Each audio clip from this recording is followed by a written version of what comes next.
નમસ્કાર, કેમ છો બધા? તમારું મારી ચેનલમાં હાર્દિક સ્વાગત છે. તો આજે હું પેપરનું સોલ્યુશન લાવી છું. 10મા બોર્ડનું પેપર છે. તે આજે પેપર બધાનું ગયું છે. મને એવું લાગે છે કે બધાનું સારું જ ગયું હશે. પેપર જોઈને બધા લોકો પાસ થઈ જશો એવી મારી આશા છે. તો આજનું પેપર આપણે જોઈશું તો ગુજરાતી વિષયનું છે, જે 10મા ધોરણ બોર્ડનું છે. તો આજે હું તેનું સોલ્યુશન લઈને આવી છું મિત્રો. તો આ વિડીયો પૂરું જોવાનું ચૂકશો નહીં. તો આપણે જોઈએ પેલો વિભાગ એ, જોડકા જોડો. પાત્ર આપ્યું છે અને કૃતિ આપી છે. તો કે ફોરમ છે, એ ફોરમનું પાત્ર તો કે રેસનો ઘોડો. એનો સાચો જવાબ છે રેસનો ઘોડો. પછી છે ગોવિંદ, તો ગોવિંદની કૃતિ છે ચોપડાની ઇન્દ્રજાળ. પછી છે આંબા પટેલ, આંબા પટેલની કૃતિ છે ઘોડીની સ્વામી ભક્તિ. પછી છે માણેક, એનું છે જવાબ આવશે જન્મોત્સવ, જન્મોત્સવ. સાચો જવાબ છે અ. પેલામાં છે ઈ, ક, ડ, અ. આ સાચો જવાબ આવશે. પછી બીજો છે નીચે આપેલા વિકલ્પોમાંથી યોગ્ય વિકલ્પ પસંદ કરીને ખાલી જગ્યા પૂરવાની છે તમારે. એમાં છે નરેને ખાલી જગ્યા તાલીમ મેળવી. તો એનો સાચો જવાબ આવશે વન સંરક્ષણની તાલીમ મેળવી. પછીની ખાલી જગ્યા છે આપણી બબલીની પગલી જાણે. આ વાક્ય ખાલી જગ્યા બોલે છે. તો કોણ બોલે છે? એનો સાચો જવાબ છે ડુંગરની પત્ની બોલે છે. પછી પ્રશ્ન નંબર 7 છે. 7મું ખાલી જગ્યા છે, તેના ખાલી જગ્યાના કારણે સાગના ઝાડ શણગારેલા લાગે છે. તો એમાં છે આજ્ઞા, આજ્ઞાના કારણે સાગના ઝાડ શણગારેલા લાગે છે. પછીની ખાલી જગ્યા છે મનુષ્ય દેહ ખાલી જગ્યાના જેવો છે. તો કેવો છે? છાસ જેવો છે. પછી નીચેના પ્રશ્નોના જવાબો એક વાક્યમાં ઉત્તર આપો. તો એમાં ઈ પ્રશ્ન નંબર 9 છે, આંબા પટેલની ઘોડીની ચાલ કેવી હતી? તો એનો જવાબ આવશે રેવાલ. પછીનો પ્રશ્ન છે 10 નંબર, એક વાક્યમાં પ્રશ્નના જવાબ આપો. એમાં છે અંકિતને પરીક્ષામાં ઉત્તીર્ણ થવાની ખુશીમાં કયા પુસ્તકો ભેટમાં મળ્યા હતા?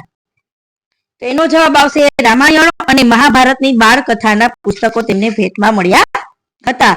પછીના પ્રશ્નો છે 3-4 વાક્યમાં જવાબ આપો. ઈ છે લેખકને છત્રી ખોવાઈ ન જાય એ માટે કઈ સલાહ અમલમાં મૂકી? પછીનો પ્રશ્ન છે ડુંગરે તેની પત્ની પ્રત્યે સહાનુભૂતિ દર્શાવતા શું કહ્યું? પછીનો પ્રશ્ન છે લેખક કોને ક્રૂર કટાક્ષ ગણાવે છે અને કેમ?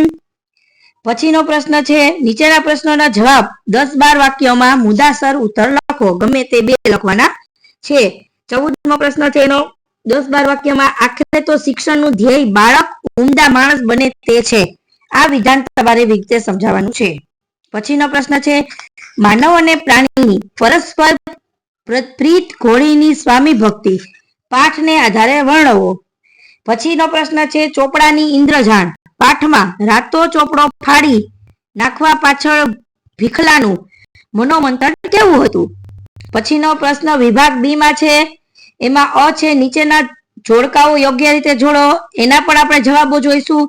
તો કે ચાંદલ્યો કૃતિ અને સાહિત્ય પ્રકાર આપેલા છે. તો ચાંદલ્ય કૃતિ ને સાહિત્ય પ્રકાર છે લોકગીત. પછી દીકરી છે, દીકરીનું છે જવાબ આવશે ગઝલ.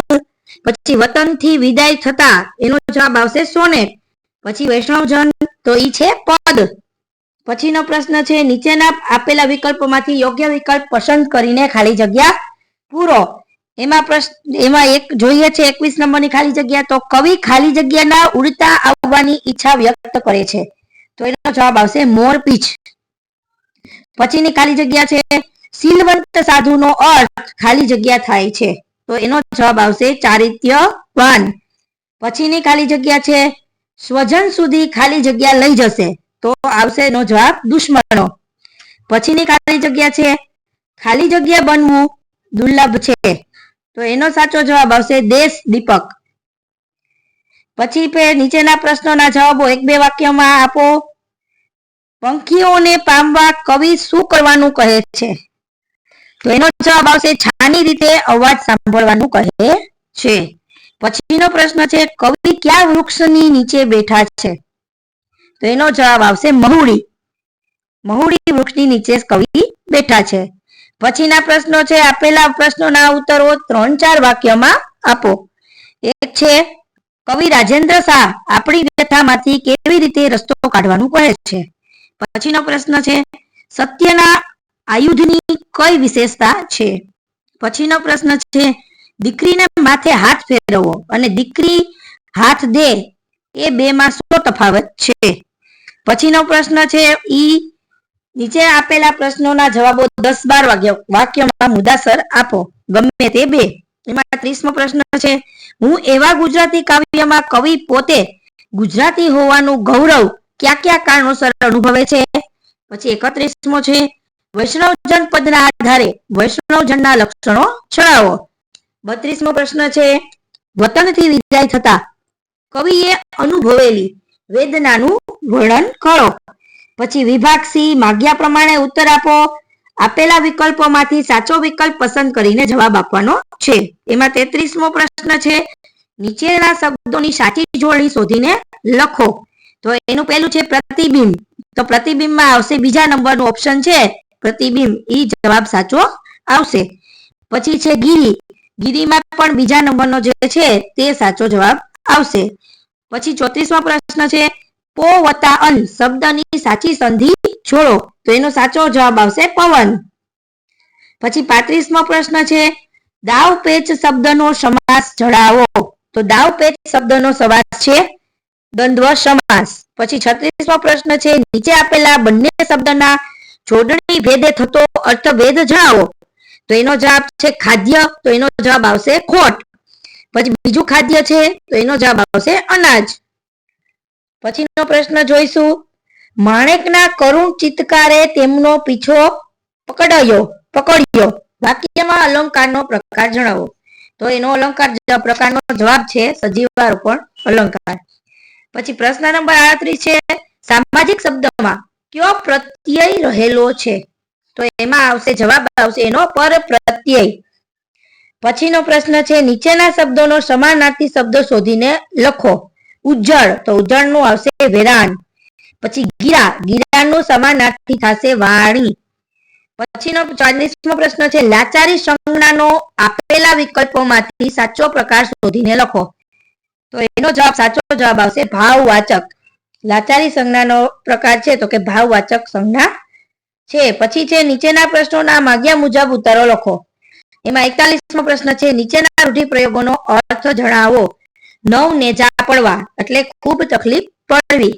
પછીની કહેવત છે, નીચે આપેલ કહેવતનો અર્થ આપો. બાંધી મુઠ્ઠી લાખની, જ્યાં સુધી ઘરની વાત બહાર ન જાય ત્યાં સુધી ઘરની આબરૂ જાળવવી. પછીનો પ્રશ્ન છે 43મો, નીચેના શબ્દ સમૂહ માટે એક શબ્દ લખો. જેને કોઈ રોગ નથી તે, તો ઓબ્વિયસલી એનો થશે નિરોગી.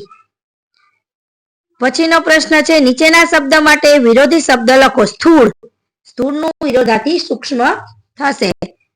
પછીનો પ્રશ્ન છે, નીચેના વાક્યને કર્મણીમાં ફેરવવાનું છે. પોલીસે ચોરને પકડ્યો, પોલીસથી ચોરને પકડાયો. પછીનો પ્રશ્ન છે, નીચેના તળપદા શબ્દનું શિષ્ટ રૂપ લખો. હેર, તો હેરનું શિષ્ટ રૂપ થશે શહેર. 47મો પ્રશ્ન છે, નીચેના વાક્યમાંથી વિશેષણ શોધી તેના પ્રકાર જણાવો.